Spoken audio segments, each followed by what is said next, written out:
Bonani, ladies and gentlemen. How are you guys? I hope you all are doing good. I hope you all are doing amazing. Keep on getting yourself inspired. Next episode. Um, uh, Subscribe, guys. Like, comment, share. We can have a conversation. School raiding in Pinoni, guys. There was a school raiding in Pinoni. Uncovers 221 vapors, also 3 toy guns and 10 knives, and I think there was 3 knuckle dusters, I think, something like that, guys. And you ask yourself, you wonder, how did these kids go to school with vapors? How did these kids even get into school with 10 knives? Those are the questions that you ask yourself. And what is it that they are fighting about? Are they going to stab the teachers? Who is it that they're going to stab? Because the teachers are no longer safe. If a schoolboy goes to school with a knife, even the teacher themselves, they are not safe. They will not feel safe. Like, what's going on with these young boys?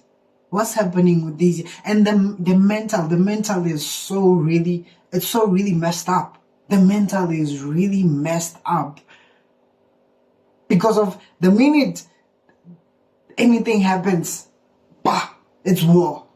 That's the mental that they have. Bah, it's war, and it's going down immediately. Alright, guys, I think we never fit today. The police and the police department and the school department, they should talk to one another and try and understand what's going on, so they could go to schools and do a little bit of a searching, maybe on a Friday or Wednesday, I don't know, unexpectedly.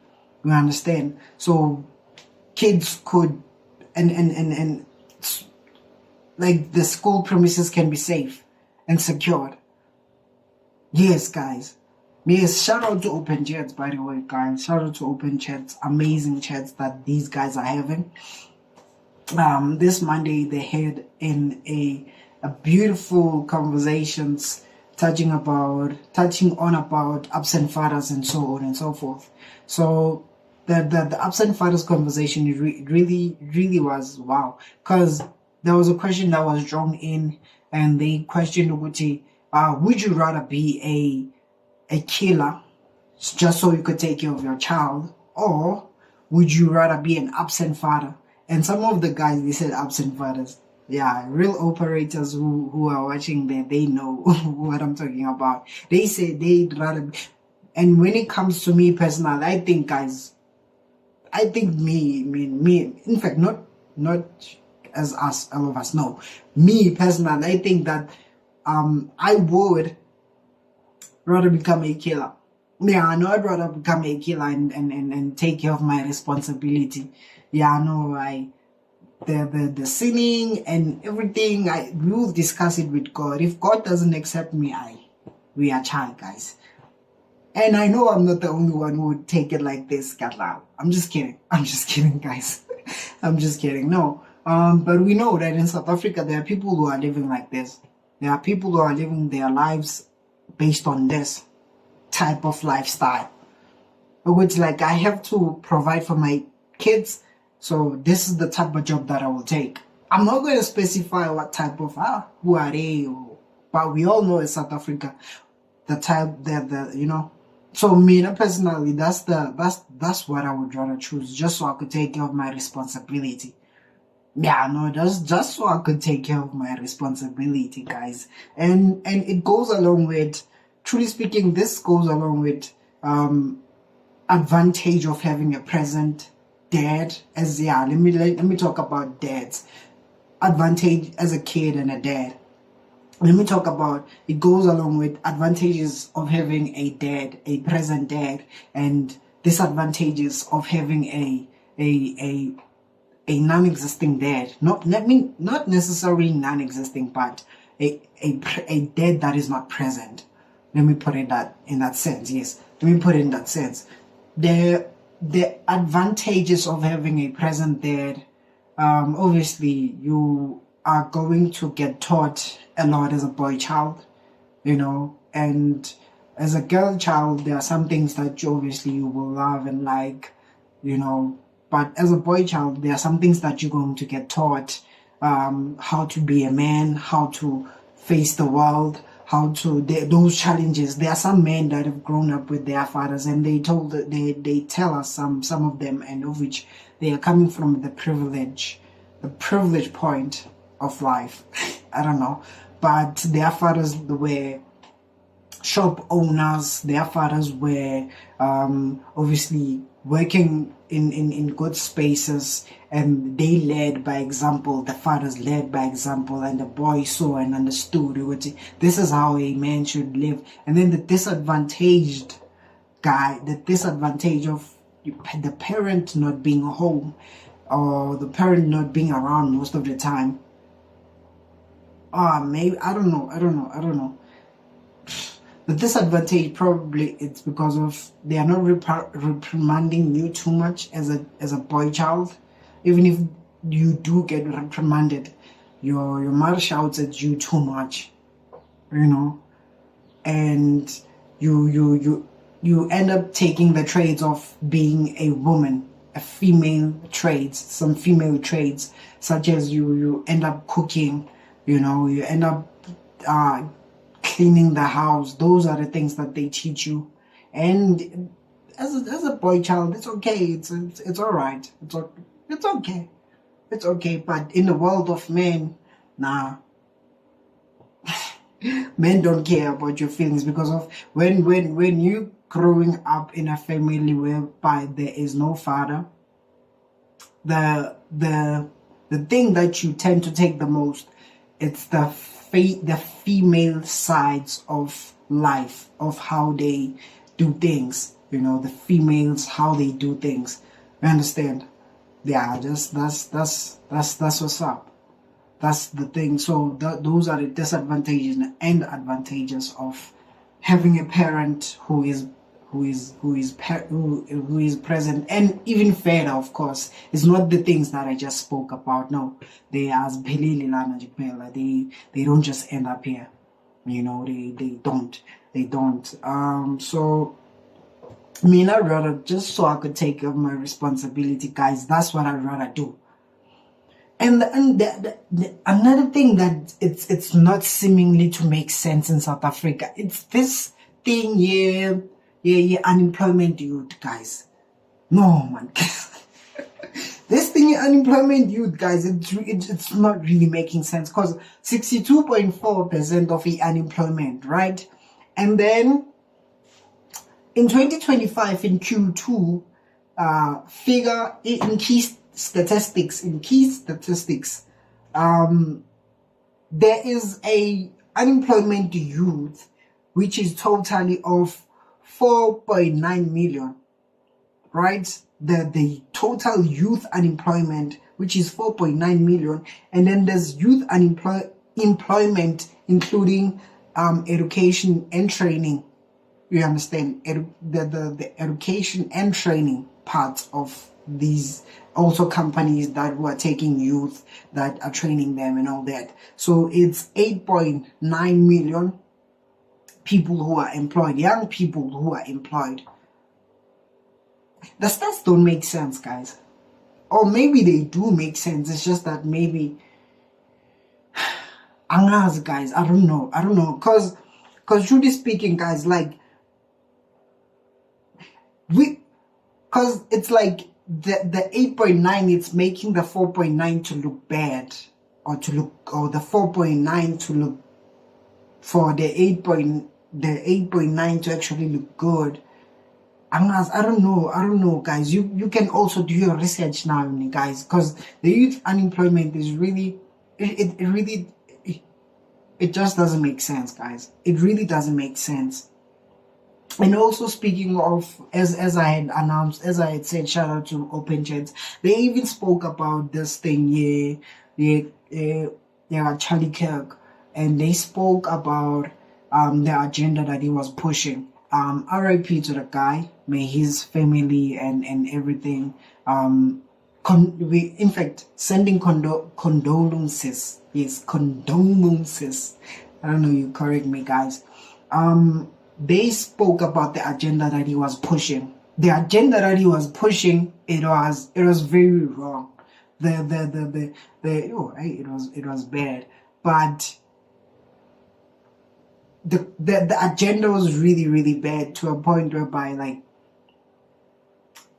this guy would speak ill of LGBTQ communities. You know, he would speak ill about black folks as well, black Americans as well. And I'm thinking in my head, would say they also had a conversation about about what you call it, conditioning. Yes. The way they've conditioned us, guys. The conditioning is really bad, guys. They've made us to look so bad as black people that we are also fighting amongst each other, amongst ourselves. And while I'm on the conditioning part, we really are fighting upon each other, guys. We really are fighting upon each other. I don't want to lie to you guys. There was a TikTok that I posted, and in the comment section there was a guy that had sent me a picture. I'm gonna show it on screen as well. It's from the previous 1986 previous president, which is P.W. Porter. So what he had said, the president, in the 1986, is that if the ANC come to power, South Africa will become failed state. It will fall into tribal warfare. What I call factionalism and be economically ruined because of incompetence and corruption. Because of incompetence and corruption. And we are facing corruption, guys. And we really are facing corruption. On the word on factionalism means the conflict or disagreement between two or more similar groups, factions, right, that are part of a larger organization / government or society, often due to opposed opinions or interests. Opposing opinions or interests. This phenomenon involves internal divisions where subgroups compete for influence and power. And that is what's happening in South Africa currently. We have seen EFF, Snabo DA, of course, Snabo Konto Wesizwe. They are all fighting for this power. And we don't know which one is going to do good or do well or do bad. We don't know. The one we can trust, we can say, yes, we can vote for you guys. And it comes to questioning, will ANC ever move? Hey, politics, guys, I'm not really much of a politics person, guys.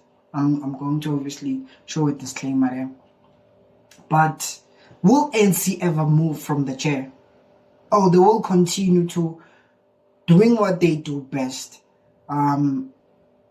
Poverty on this highest level. Hey, but the poverty part, I'm not sure if South Africa is really poor. But we are. Truly we are. I don't want to lie. There are some places that are bad. They are bad. Yes, we are not like the other countries that I won't mention, but it's bad, guys. It's really bad. It's very bad. There's also another one that I actually wanna touch on a little bit. Do you guys think we should continue on chasing our dreams? In fact, not continue on chasing our dreams. No, let me put it like this: do we have to chase our dreams or continue the school system way? It's just a question that I'm asking. But I think we should continue with school, and then obviously tertiary and whatsoever, try to figure out how to get a job. Once you got that job, try to figure out how to pursue your dream. just so the job could balance you. Because of dreams, but also, achieving a dream. There are different dreams that we have as people. Our dreams are not the same. Some people's dreams are very academically achieved. Academically achieved. And then some people's dreams are entertainment, talking sports, talking music, talking movies, acting, talking directors, so yeah. But the more, I think, concerning ones are the ones of being a dancer, do those people have to continue on chasing their dreams or but I don't think they should continue. They can pursue them, but they should understand what it's temporary. It's not going to stay for long. It's not here forever, So yeah, those were the things I just wanted to touch base on, and I hope that you subscribe, guys, and we subscribe, share, like, comment. Tell your friend to tell a friend that I have arrived, guys. Tell your friend to tell a friend that I have arrived. I hope that I catch more entertaining and beautiful news that are coming. And yeah, guys, let's continue to grow and change our mindsets on the way that we view ourselves, because conditioning is really real there in South Africa, and they have pushed us so bad. And I like how Brother Mto had said it, actually. He said, black people, we are so much that they've broken us so much, to a point whereby every time we seem to exceed, they take away some food, and then somehow we make a way to find the food and make the food, to be, I don't know how to explain it. Let me put it like this. Actually, guys. You take a child to school, and then when he gets to school, there's a coach. Maybe he likes sports. The kid loves sports, and then when he loves sports so much, the coach doesn't want to see this child proceed or prosper. Let me just say that. Doesn't want to see the child prosper. So in that way, the coach wants to take away the child's, maybe, let me just say, the child doesn't have to eat. He says, you are not going to eat. You are not going to eat. You will just train. You will just go on and be at the field there. And because of, obviously, hunger, the kid, he will strive. Because of the hunger, he says, you know what? I'm going to finish this game, and I'm going to make sure that I do the most. That's how black folks are. Even in our hungry days, we make sure that we prosper, guys. So let's continue, Buffet, to the amazing prospering. And I hope that we bring change upon ourselves, upon our lives, upon everything that we touch. Love and peace, guys. Love and peace. Subscribe, share, comment, like.